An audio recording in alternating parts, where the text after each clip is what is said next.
Oi, galerinha! Hoje é o dia 15, 15º dia do devocional de Rick Warren, Uma Vida com Propósitos. E o tema de hoje é formado para fazer parte da família de Deus. Deus é aquele que fez todas as coisas e todas as coisas são para a sua glória. Ele quis que muitos filhos partilhassem de sua glória. Hebreus 2:10. Vejam como é grande o amor que o Pai nos concedeu, sermos chamados filhos de Deus, o que de fato somos. Você foi formado para ser parte da família de Deus. Deus quer uma família e criou você para ser parte dela. Esse é o segundo propósito de Deus para a sua vida, o qual planejou antes que você nascesse. Toda a Bíblia é a história de Deus formando uma família, que iria amá-lo, honrá-lo e reinar com ele para sempre. Ela disse: seu plano imutável sempre foi nos adotar para a sua própria família, trazendo-nos a si mesmo por meio de Jesus Cristo. Isso lhe trouxe grande prazer. Deus é amor, por isso dá um imenso valor aos relacionamentos. Sua própria natureza é definida em relação aos relacionamentos. Ele identifica a si mesmo em termos familiares: Pai, Filho, Espírito Santo. A Trindade é um relacionamento de Deus consigo mesmo.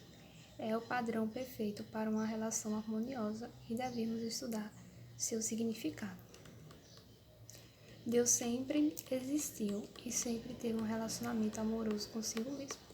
Logo, ele nunca esteve só. Ele não precisava de uma família, mas desejou uma. Então, arquitetou um plano para nos criar, trazer-nos para sua família e dividir conosco tudo o que possui. Isso dá a Deus um grande prazer. A Bíblia diz: foi para ele um dia feliz, quando nos deu nossa vida nova, por meio da verdade de sua palavra. E nós nos tornamos, por assim dizer, os primeiros filhos de sua nova família.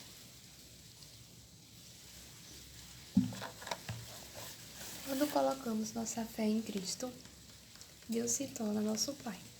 Nós nos tornamos seus filhos. E os outros crentes se tornam nossos irmãos e irmãs. E a igreja se torna nossa família espiritual. A família de Deus inclui todos os crentes do passado, do presente e do futuro. Cada ser humano foi criado por Deus, mas nem todos são filhos de Deus. A única forma de entrar na família de Deus é nascendo novamente dentro dela. Você se torna parte da família humana no seu primeiro nascimento, mas se torna membro da família de Deus pelo segundo nascimento. Deus nos deu o privilégio de nascermos de novo, de modo que agora somos membros da família do próprio Deus. O convite para sermos parte da família de Deus é universal, mas há uma condição: a fé em Jesus. A Bíblia diz: todos vocês são filhos de Deus, mediante a fé em Cristo Jesus. Sua família espiritual é ainda mais importante que sua família física, porque durará para sempre. Nossas famílias na terra são maravilhosas dádivas de Deus, mas são temporárias e frágeis, frequentemente rompidas pelo divórcio, a distância, a velhice e, inevitavelmente, a morte. No entanto, nossa família espiritual, o nosso relacionamento com os outros crentes irá continuar pela eternidade afora. É uma união muito mais forte, um laço mais permanente do que parentesco de sangue. Sempre que Paulo parava para pensar no propósito eterno de Deus para todos nós, ele rompia em louvores. Quando eu penso na sabedoria e na extensão do seu plano, eu caio de joelhos e rogo ao Pai de toda a grande família de Deus, algum deles lá em cima no céu e outros aqui embaixo na terra, os benefícios de fazer parte da família de Deus. No momento em que nasceu espiritualmente na família de Deus, você recebeu alguns presentes espantosos: o nome da família, a aparência da família, os privilégios da família, o acesso à intimidade da família e a herança da família. A Bíblia diz: por ser filho, Deus também o tornou herdeiro. O Novo Testamento dá grande ênfase à nossa valiosa herança. Ele nos diz: o meu Deus suprirá todas as necessidades de vocês, de acordo com as suas gloriosas riquezas em Jesus Cristo. Como filhos de Deus, temos uma parte da fortuna da família. Aqui na terra recebemos as riquezas da sua graça, bondade, paciência, glória, sabedoria, poder e misericórdia. Mas na eternidade nós vamos herdar ainda mais. Paulo disse: Eu quero que vocês percebam o quanto é rica e gloriosa a herança que Ele tem dado ao seu povo. O que exatamente abrange essa herança? Primeiro, seremos levados para estar com Deus para sempre.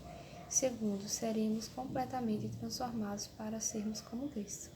Terceiro, seremos livres de toda dor, sofrimento e morte. Quarto, seremos recompensados e reassumiremos posições de trabalho. Quinto, seremos levados para participar da glória de Cristo. Que herança! Você é muito mais rico do que pensa. Amém. A Bíblia diz: Deus reservou uma herança inestimável para seus filhos.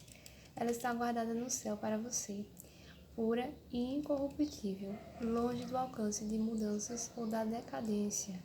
Isso significa que a sua herança eterna é inestimável, pura, perpétua e protegida. Ninguém pode tirá-la de você. Ela não pode ser destruída pela guerra, por uma economia deficiente ou por um desastre natural. É por esta herança eterna e não pela aposentadoria que você deveria estar ansioso e se esforçar. Paulo diz: tudo o que fizerem, façam de todo o coração, como para o Senhor, e não para os homens, sabendo que receberão do Senhor a recompensa da herança. Aposentar-se é uma meta tacanha. Você deveria estar vivendo a luz da eternidade. Batismo, identificando-se com a família de Deus. Gente, tem um carro de som passando aqui. Famílias saudáveis têm orgulho de si mesmas. Seus membros não se envergonham de serem reconhecidos como parte da família. Lamentavelmente, conheci muitos crentes que, ao contrário do que Jesus ordenou, jamais se identificaram publicamente com suas famílias espirituais, ou seja, não foram batizados. O batismo não é um ritual opcional a ser atrasado ou postergado. Ele significa sua inclusão na família de Deus e anuncia publicamente ao mundo: eu não tenho vergonha de ser parte da família de Deus. Você já foi batizado? Jesus ordenou que esse belo ato fosse realizado por toda a família. Ele nos diz: portanto, vão e façam discípulos de todas as nações, batizando-os em nome do Pai, e do Filho e do Espírito Santo.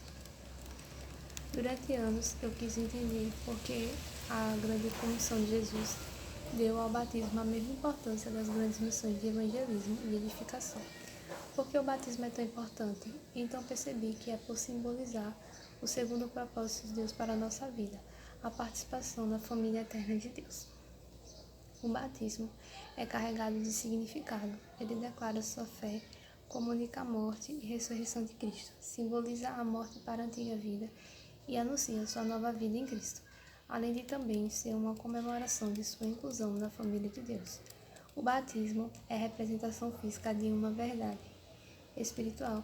Ele representa o que aconteceu no instante em que Deus trouxe para sua família. Alguns de nós são judeus, alguns são gentios, alguns são escravos e alguns são livres, mas todos fomos batizados no corpo de Cristo por um Espírito e todos recebemos o mesmo Espírito. O batismo não o torna um membro da família de Deus. Somente a fé em Cristo faz isso. O batismo demonstra que você já é parte da família de Deus. Tal qual uma aliança de casamento é um lembrete visível de um compromisso íntimo feito no coração. É um ato de iniciação e não algo que você deva protelar até estar espiritualmente maduro. A única condição bíblica é crer. No Novo Testamento, as pessoas eram batizadas assim que criam. No Pentecoste, 3.000 pessoas foram batizadas no mesmo dia em que aceitaram a Cristo. Em outro lugar, um líder etíope foi batizado no mesmo instante em que se converteu.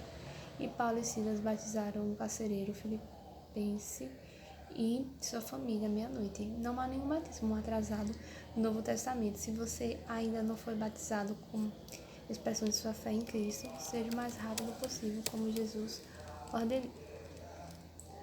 O maior privilégio da vida. A Bíblia diz: Jesus e as pessoas que ele santificou pertencem todos à mesma família. Por isso, ele não se envergonha de chamá-los irmãos e irmãs. Deixe essa verdade maravilhosa penetrar em você. Você é parte da família de Deus.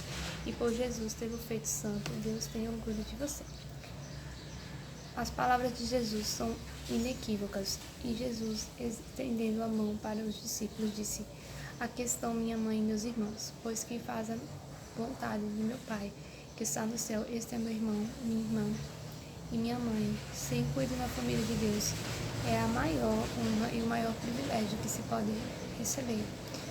Não há nada que se compare. Sempre que você se sentir insignificante, desprezado ou inseguro, lembre-se daquele a quem você pertence. Esse foi o 15º dia pensando sobre o meu propósito. E um tema para reflexão: fui mudado para pertencer à família de Deus. Um versículo para memorizar: seu plano imutável sempre foi o de nos adotar para a sua própria família, trazendo-nos a si mesmo por meio de Jesus Cristo. Efésios 1:15. Uma pergunta para meditar: como começar a tratar os outros crentes como membros de minha família?